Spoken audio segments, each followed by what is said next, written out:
Hello and welcome to the next episode video of generative AI, wherein we'll be developing a generative AI model. In the last video, we developed a very basic model that was just even less than 20 lines of code. Now we'll be taking it up one notch and making it slightly more complex, adding more features and more essence to the model. So I'll be using the code that has been written in the past. This is, by the way, what we wrote last time. Now I'll make another copy. I'll make another file and we'll start with the new or advanced app, advanced app.py. Let's pull in libraries from the previous step. So a lot of it is, a lot of it is going to be similar. So let me take up all of these, copy, go to advanced and paste. So a reminder, a recap of the previous session. Remember to save your work as you go along. That's one. Then we imported and used the .env library. From .env, we needed to load our environment variables. Our environment variables is the API or Google API key. In the last video, I showed you how to download or how to generate that key. You can do it from aistudio.google.com and generate your own API key. Reminder, it is not to be shared in public. So keep that in mind. Then I stored my API key in this .env file called popoil.env. Next up, I'll import these libraries, streamlit for our UI presentation, OS to load the environment variable, and Google Generative AI as our basic generative AI model. In case you don't have any of these installed, you can use the commented out commands to install these libraries. You can install these by going to terminal, click on new terminal, and just straight away install them. So that's how you go about installing these libraries. I'll copy this code as well. I'll need the Gemini Pro model. So let me paste it here. Okay. So this is for our environment. These are the libraries that we'll be using to create a model. And this is where I configure the model. GenAI.configure. GenAI is Google.generative AI. It's a short form for that. And configure is a method in GenAI class. Then you have an argument API key and os.getEnv Google API key. This is the same variable which in popoy.env has stored my API key. So that's how we keep the API key safe. That's the role of the environment variable in this whole .env process. We initialize the model. Let's simply call it model. Model is GenAI.generative model, and the model we'll be using is Gemini Pro since we are doing a text-based analysis only. So before we start our process, let's activate our virtual environment. As we've already noted, the benefits of virtual environment are to keep your secret safe. As protocol, let's see if we have Python installed and the version. So we have Python 3.11. I think at least Python 3.9 is required as per the documentation I saw on Google's Gemini. So make sure you have that. Then let's initialize our virtual environment. I'll again call it word env. The environment must be active in the other myapp.py. So let me call it virtual environment this time.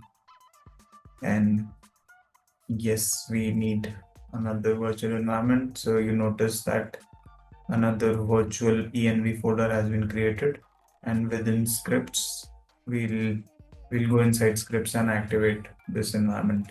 Since we are dealing with the new environment, we'll have to install all of these libraries again. Let me activate this environment. So to activate the environment, you do so you write the name of the environment. It's virtual env /scripts /activate. Hit enter, and your virtual environment has been activated. If you go back and see the previous video, you'll also see the problems that we encountered while activating this and how we resolved that problem. So you can go check it out. Now let's start installing. So to install .env, I need this command. Let me copy and put it here. .env. The process will run. So as soon as the files or the libraries are loaded, the error message or the error underline that you earlier saw here, that goes away. So for example, if I install Streamlit now, your Streamlit underline will go away, and this will take a while to get installed. Meanwhile, let me collapse all of this. Streamlit provides a good user interface, which we need not sit and code. It's a library available already, which we can use and even customize things on top of it. Remember the last time we created this function? This was a very, very basic function which simply accepted an input. This input would be what the user would be asking in the UI on Streamlit, which will later load in our browser. So the user will input their question. Take my word for it for now that this is the question that user inputs. Then model will generate a response. So to generate a response, we'll say generate content. That's the function that we'll be calling, and we'll pass this question which the user asked to this model. The output which we receive or the response of the model, we'll store it in this variable called answer, and then the function just simply returns answer.text. I'll make a similar function in a new model as well. Okay, so I noticed that the error underline has gone away. So Streamlit is almost here. Okay, it's installed. Let me also install Google Generative AI. Hit enter. We've installed Google.generative AI, and we see that it's already here. I'll define the function now. Let's use prompt engineering as well in our model. It's a bit tricky to use prompts because the function does not directly take model does not directly take prompt as an argument. So we'll have to sneak it in somehow, and I'll show you exactly how we're going to do that. So define Gemini. Let's call this function Gemini English, right? For now, there's only one function that we're creating, Gemini English. It will accept question as an input. Then if we were to copy the previous code, then it would simply be answer is equal to model.generate content and accept the question and then return answer.text. So let me do that and then we go ahead. So answer would be simply model.generate content based on the question that the user will be inputting, and return this answer as text. That's it, right? So it's exactly similar to the previous model that we built, but here comes the twist. So let me also give in a prompt. Okay, let's call this variable a prompt. Let me use the f string for this part, and let's say respond to the following question like a scientist. Okay, just anything random. Then you say that the question is, and curly braces, you get question, the variable that we are using here. This one, this comes here. So what we've done is defined a variable, some variable called prompt, in this variable has, so imagine if you put this variable prompt in place of the question here, then the model will generate content based on the statement. Respond to the following question like a scientist, where the question is anything that the user will provide. So we are adding our additional one-liner here on top of whatever question or whatever prompt the user will give us. Prompt, input, anything you can call it. So we're adding just this one line on top of it.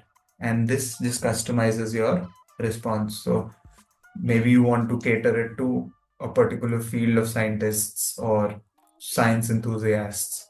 You want a response that is from a scientist's mindset, right? So this would help you, this additional one-liner would help you bring that out. Now, model would generate content based on this prompt and return the answer simply as text, which is the usual thing that we were doing. The only thing that's new is this word. So I hope you understand how the f string in Python works. The f string is specifically used to print, or let's say how we've used a combination of text as well as a variable just because of the f string. So when you use f string, you start it with f in quotes, you write your text, whatever text you want, and then in the curly brackets you write the variable name. So this could have been any variable. For us it is the question. An example on how the model would be interpreting the question. Interpreting, it sounds weird. So I'm saying that respond to the following question like a scientist. Okay, and following question like a scientist, and this is the part where the user's input would be coming in. So let this user input be say, hi, how are you? Okay, so your user would have inputted this in the text box, whereas this part, right, the user would have inputted just hi, how are you in the text box, whereas the model would have taken the entire statement as its prompt. So that's the additional part that you're giving to the model. I think we spent some time on this, so let's move on and let's see how this works, right? So I get very excited about how things would look. So let me put a header to our application. ST stands for streamlit. Now let me call it scientist GenAI scientist. Okay, let's call that application that. Remember to save your work as you go along. GenAI scientist, we'll have to ask the user for an input. So as usual, we'll go with our header will come first, then we'll get an input box, then the user will click on submit, and then we'll generate the response. So it's a 4-step process, wherein this is the step number 1. Then we give an input, so let's call it input box is equal to, let's call that variable input box, wherein we just give it, wherein we use streamlit's capability of giving the user an input box and say that ask any question. Okay, let's say ask any question. It's a good practice to also specify the key of each input. We'll put the key as input. Yeah, I think just input is fine. So we've done header, we've done input box. This is step number 2. Step number 3 is to give a submit button. So submit button would be st dot, there's a button in streamlit which is called which we can call anything. So let's call it submit. Just submit would do. This is step 3, and step 4 would be to generate that response. What would trigger that response? What would trigger generation of that response would be the pressing of the submit button. So what I'll do is if submit, so if submit is pressed, then what should the model do? The model should generate a response. Let's store it in a variable called response, where we'll call the function. We'll call a function wherein this function accepts the whatever input the user has given. So the user input box is the user input, and the response of the model is stored in the response variable. I'll explain again what's happening. If submit is clicked, then we call the function. Okay, what does the function do? The function accepts an argument. That argument is the prompt, question, input, with whatever you want to call it, is what the user puts in. And it comes here.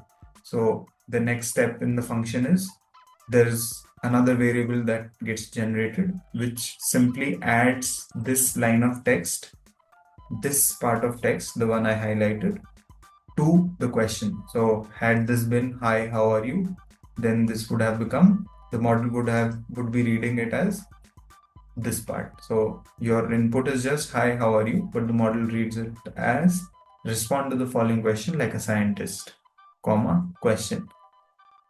Then the answer, whatever the response model generates, is stored in the keyword answer, and that answer is returned as a text. This output is stored in the variable response. Either we can just print the response, or let's give a subheader to beautify it a bit. So scientist's response, let's call it that, display that response. Scientist.write response. Okay, I think we've coded the major chunk of it. Again, we've taken less than 20 lines to code this.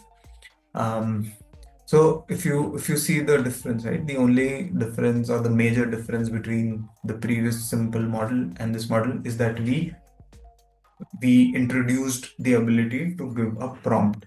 So since the model does not accept prompt as a separate variable, as a separate parameter, does not have the prompt parameter. Otherwise, we would have said, hey, this is the question, comma, this is the prompt, but it doesn't work that way. So we did a workaround and modified the question to include the prompt. You can compare the two models here. Okay, this looks a bit crowded. Let me just say clear screen, CLS, and say streamlit run advanced app.py.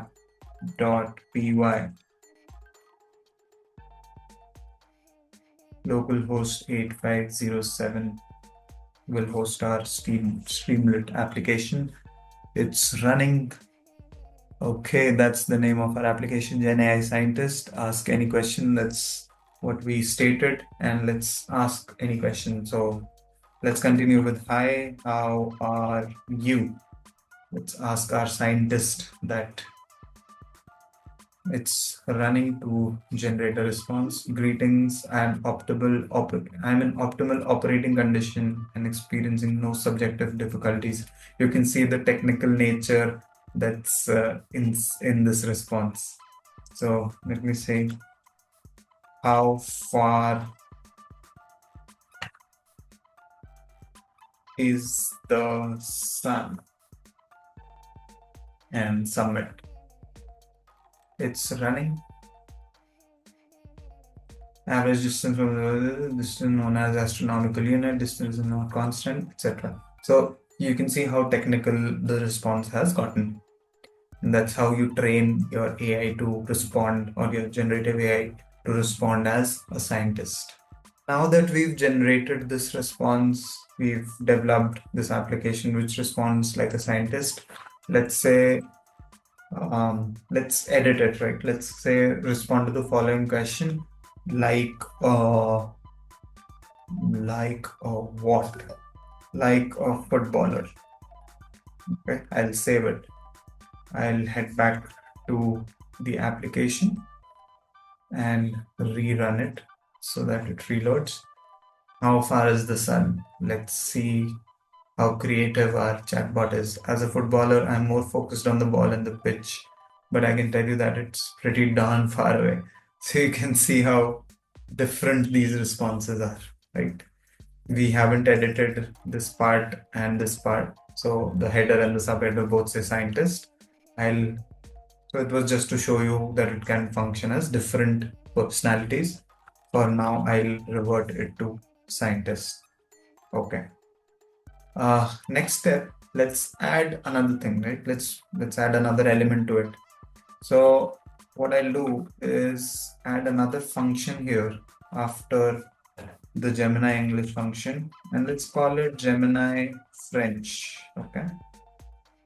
It will accept an argument called question, and its prompt would be slightly different. In the same process, let's say its prompt is f string brackets open. This is very important. Don't forget the f string. F string brackets open, and respond to the following question in French. I want to make it a bit tricky for it. Okay, and the question is curly braces question. I hope you're not wondering why we are using the same variable here. So it's not at all same. So both of these are independent. Let's say for clarity, I can make it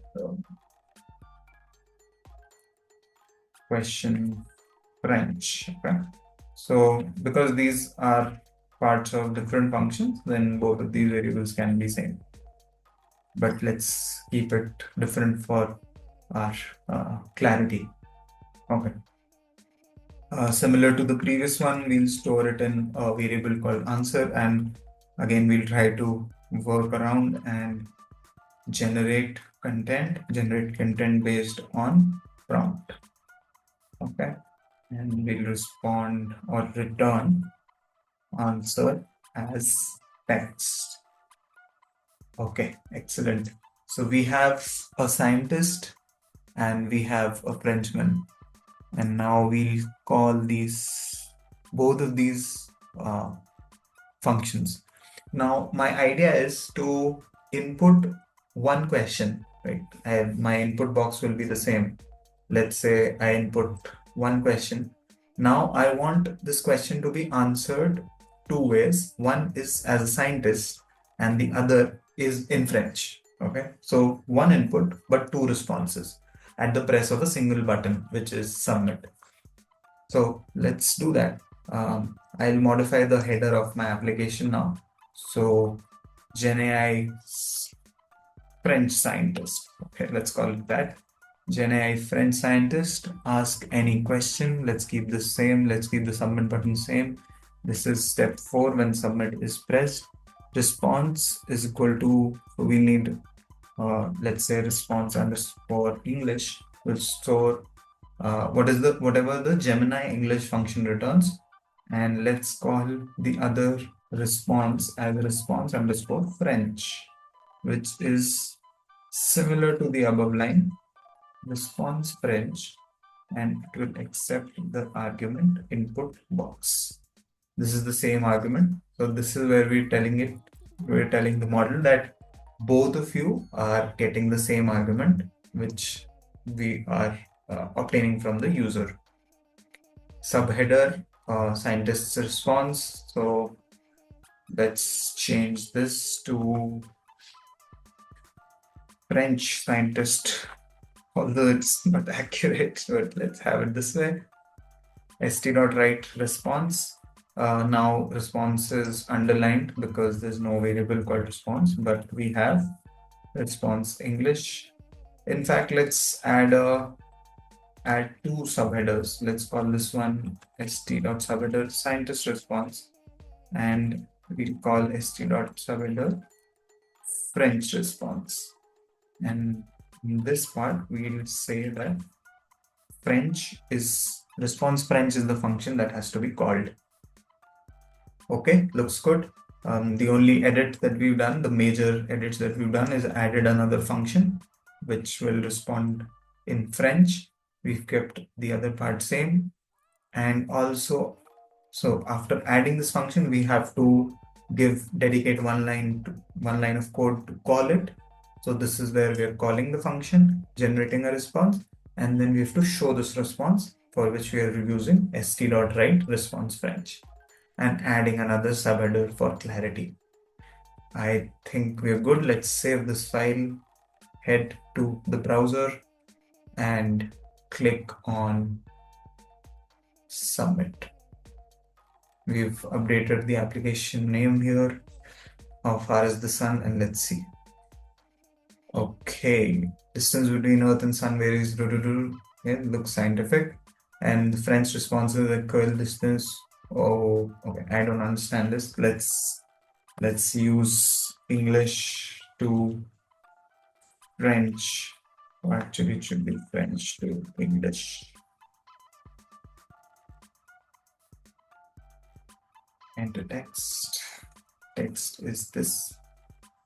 How far away is the sun? Okay, so it's not giving the answer. It is just translating it to French. Let's change our prompt a bit so that we get an answer in French. So let's say, answer the following question in French. Rerun the application. Submit. Hopefully now it will not just translate, but give a response. I think it's the same. Copy. Oh, it's the same response. How far away is the sun? Okay, let's try a different prompt. Answer the following. Answer to the following question in French. Let's be more specific. Do not just translate the question, but actually answer it. Okay, let's see how it performs now. Rerun. Submit.